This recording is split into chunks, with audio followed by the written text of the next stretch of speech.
प्रश्न 8। दो संख्याओं का गुणनफल 67,03,335 है। यदि इनमें एक संख्या 543 है तो दूसरी संख्या निकालिए। तो देखिए 543 गुना दूसरी संख्या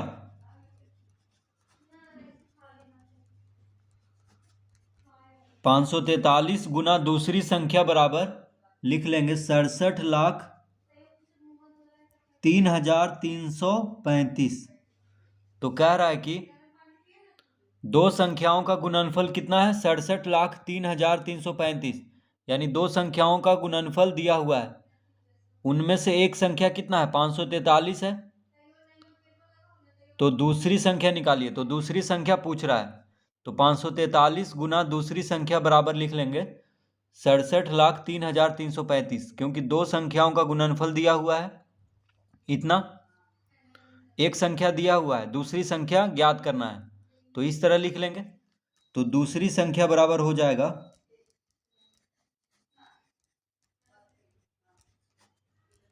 67,03,335 बटा 543। तो 543 जो है दूसरी संख्या के साथ गुना में है। देखिए तो 543 क्या है, गुना में है, बराबर के बायां तरफ। देखिए बराबर के इधर बायां तरफ हुआ और इधर दायां तरफ। तो 543 को जब बायां से दायां तरफ भेजेंगे तो भागा में हो जाएगा। यानी 67,03,335 को 543 से भाग दे देंगे। तो 543 जो है बराबर के बायां तरफ गुना में है, तो इसको दायां तरफ भेज देंगे, यानी बराबर के दायां तरफ, तो भागा में हो जाएगा। तो इसका मतलब हुआ कि 67,03,335 को 543 से भाग देना है। तो यहाँ पे हम लिख लेंगे 543 भागा 67,03,335। तो 543 से इसको भाग देते हैं, तो देखिए एक बार में लगेगा, क्योंकि यहाँ पे 670 है। तो 543 गुना 2 करेंगे तो आ जाएगा 1086। लेकिन यहाँ पे क्या है 670 है, इसीलिए एक बार में लगाएंगे। 10 में से 3 गया 7, ये हो गया 6, 6 में से 4 गया 2, 6 में से 5 गया 1, तो 127 बच गया यहाँ पे। तो अब क्या करेंगे, ऊपर से ये 3 को उतार देंगे। अब देखिए दो बार में लग जाएगा। तो 543 गुना 2 होता है 1086। अब इसको घटाएंगे, तो 13 में से 6 गया 7, ये हो गया, पैंचा दिया इसको तो 6 हो गया, तो इससे पैंचा लेगा तो 16, 16 में से 8 गया 8, ये हो गया 1, 1 में से 1 गया 0। अब ये 3 को उतारेंगे ऊपर से, तो 3 बार में लग जाएगा। अब तो 543 गुना 3 कितना होगा, 3 तिहाई 9, 4 तिया 12, हाथ में रहा 1, 5 तिया 15, 1 16, यानी 1629 हो जाएगा 543 गुना 3। तो 543 गुना 3 हो जाएगा 1629। तो 13 में से 9 गया 4, ये हो गया 6, 6 में से 2 गया 4, 8 में से 6 गया 2। अब देखिए 3 3, अब एक और 3 है यहाँ पे, तो उसको उतार देंगे। अब 4 बार में लग जाएगा। तो 543 गुना 4 होता है 2172। 541, ये 543 गुना 4 कितना होता है 2172। तो 4 बार में अब लगाएंगे, क्योंकि 5 बार में 2443 से ज़्यादा हो जाएगा, तो घटाएंगे। 3 में से 2 गया 1, 4 में से 7 नहीं घटेगा, तो इससे पैंचा लेगा, तो 14 में से 7 गया 7, ये हो गया 3, 3 में से 1 गया 2, तो घटाने पे कितना आ गया 271। अब 5 को उतारेंगे ऊपर से। अब देखिए 5 बार में लगेगा, 543 गुना 5 कितना होता है? तो 5 दिया 15, हाथ में रहा 1, 5 चौक 20 एक 21, हाथ में रहा 2, 5 बजे 25, 2 27। तो 543 गुना 5 होता है 2715। तो 2715 में से 2715 घटाएंगे तो शून्य आ जाएगा, यानी शेषफल कितना आ गया? शून्य। तो इसका भागफल आ गया 12345। तो दूसरी संख्या कितना हो जाएगा? तो दूसरी संख्या बराबर लिख देंगे 12345, यानी 67,03,335 को 543 से भाग देंगे तो आ जाएगा 12,345। तो इस तरह से दूसरी संख्या ज्ञात करेंगे।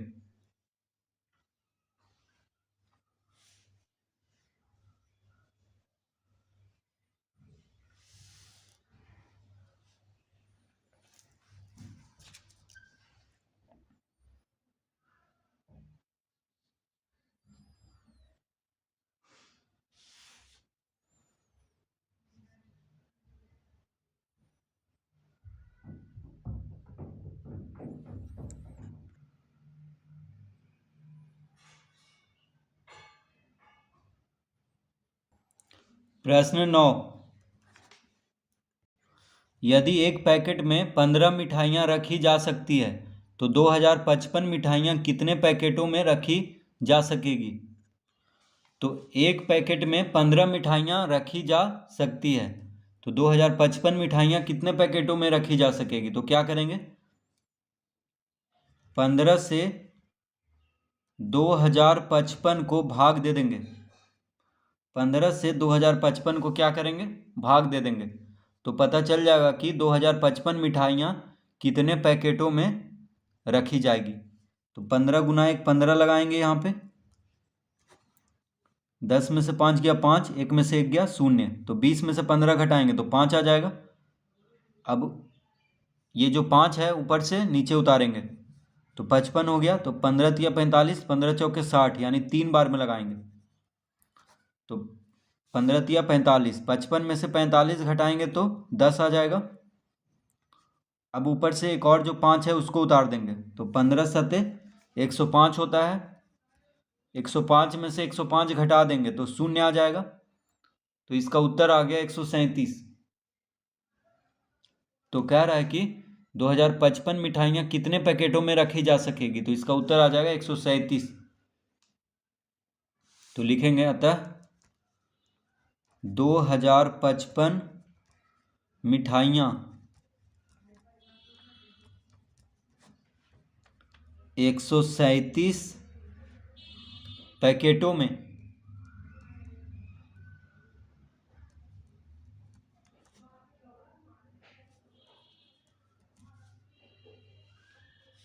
दो हजार 55 मिठाइयाँ 137 पैकेटों में रखी जा सकेंगी। तो इसका उत्तर आएगा 137। तो क्या करना है इसमें? 2055 को 15 से भाग दे देंगे।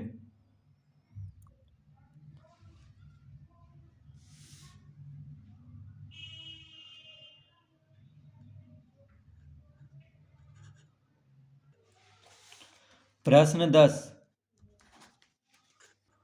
यदि 8 पैंट सीने के लिए 14 मीटर 80 सेंटीमीटर कपड़े की आवश्यकता है तो एक पैंट सीने के लिए कितने कपड़े की आवश्यकता होगी?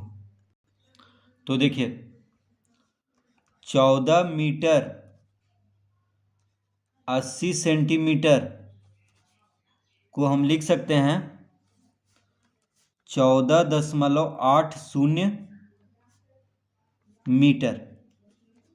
ठीक है, तो 14 मीटर 80 सेंटीमीटर को हम लिख सकते हैं 14.80 मीटर। अब क्या करेंगे? 8 से 14.80 को भाग दे देंगे, क्योंकि कह रहा है कि 8 पैंट सीने के लिए 14 मीटर 80 सेंटीमीटर कपड़े की आवश्यकता है। कितना पैंट सीने के लिए? 14 मीटर 80 सेंटीमीटर कपड़ा की आवश्यकता है, 8 पैंट। तो 8 से जब 14 मीटर 80 सेंटीमीटर को भाग दे देंगे तो निकल जाएगा कि एक पैंट सीने के लिए कितना कपड़ा लगा है एक पैंट में। तो 8 से 14.80 को भाग देंगे तो 14 मीटर 80 सेंटीमीटर को हम लिख सकते हैं 14.80 मीटर। तो 8 से 14.80 को भाग देंगे तो 8 गुना 1 8 लग जाएगा। 14 में से 8 घटाएंगे 6 आ गया। अब ये देखिए 6 आ गया, अब नहीं लगेगा तो 8 को उतारेंगे तो 8 दशमलव के बाद है इसलिए यहाँ पे दशमलव देंगे। अब 68 लगाएंगे तो 8 से लगाएंगे तो 8 8 64, 8 8 64, 8 9 72, तो 8 8 64 लगा देंगे। 8 में से 4 गया 4, 6 में से 6 गया 0। अब ये जो 0 है इसको उतार देंगे तो 8 5 40 होता है, तो यहाँ पे 40 लगा देंगे। तो 40 में से 40 घटाएंगे तो 0 आ जाएगा। तो कितना आ गया देखिए 1.85, तो आ गया 1.85 मीटर। देखिए ये मीटर में आएगा, ठीक है। तो 1.85 मीटर का मतलब हो गया, तो 1.85 मीटर बराबर हो जाएगा 1 मीटर 85 सेंटीमीटर। देखिए दशमलव हटाएंगे तो मीटर और सेंटीमीटर में ये बदल जाएगा, तो 1 मीटर 85 सेंटीमीटर हो जाएगा, ठीक है। तो एक पैंट सीने के लिए कितना कपड़ा की आवश्यकता है? 1 मीटर 85 सेंटीमीटर। तो क्या करेंगे हम यहाँ पे 14 मीटर 80 सेंटीमीटर को पहले मीटर में बदल लेंगे तो हो जाएगा 14.80 मीटर। फिर 14.80 को 8 से भाग दे देंगे तो आ जाएगा 1.85 मीटर। अब क्या करेंगे 1.85 मीटर बराबर हो लिख लेंगे 1 मीटर 85 सेंटीमीटर, यानी मीटर को मीटर और सेंटीमीटर दोनों में बदल लेंगे यहाँ पे। तो लिखेंगे अतः एक पैंट सीने में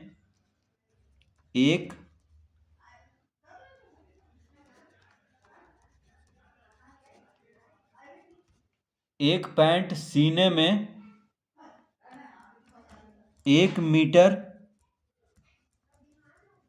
85 सेंटीमीटर कपड़ा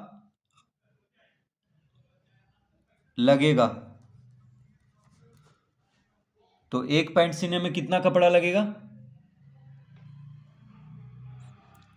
1 मीटर 85 सेंटीमीटर। तो इसका उत्तर आ गया 1 मीटर 85 सेंटीमीटर। तो इस तरह से प्रश्न 10 हल करेंगे।